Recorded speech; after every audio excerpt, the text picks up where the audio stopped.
ka ay ikaw pala yung nandini sa Batangas, ay tara na muna magpares.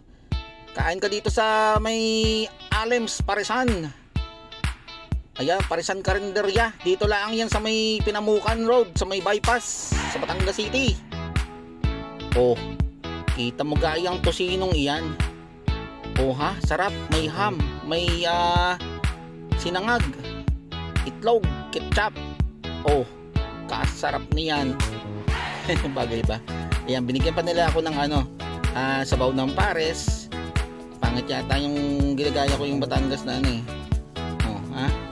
Kain na naman si Chubby. Yan. So, kain tayo dito sa Alems Paresan. Hindi ako nagpares kasi hindi naman talaga ako maka-beef, pero nakakakain akong pares and I like its flavor. Yon. Yan, binigyan pa nila ako ng ng sabaw ng pares. Ang sarap niya. Tapos na-strip ko kasi nung nakita ko yung picture ng tosino, tapos yung picture ng ham, nalito ako kung alin yung kakainin ko, kaya in-order ko pareho. Pero sabi ko ilagay na lang sa isang plato, tapos isang rice na lang.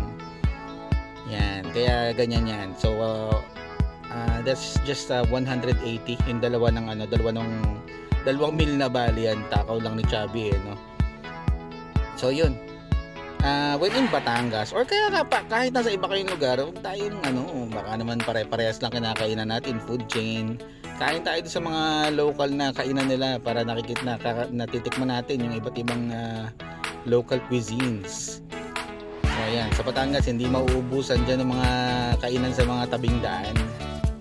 And yet, masasarap sila. Okay?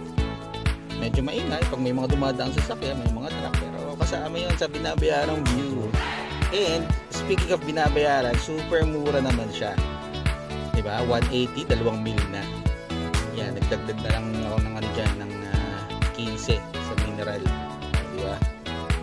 Saka hindi maliit na mineral parang yung mga 350 ba yun? 320 ml.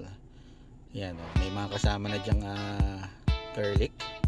Tapos chili sauce yan.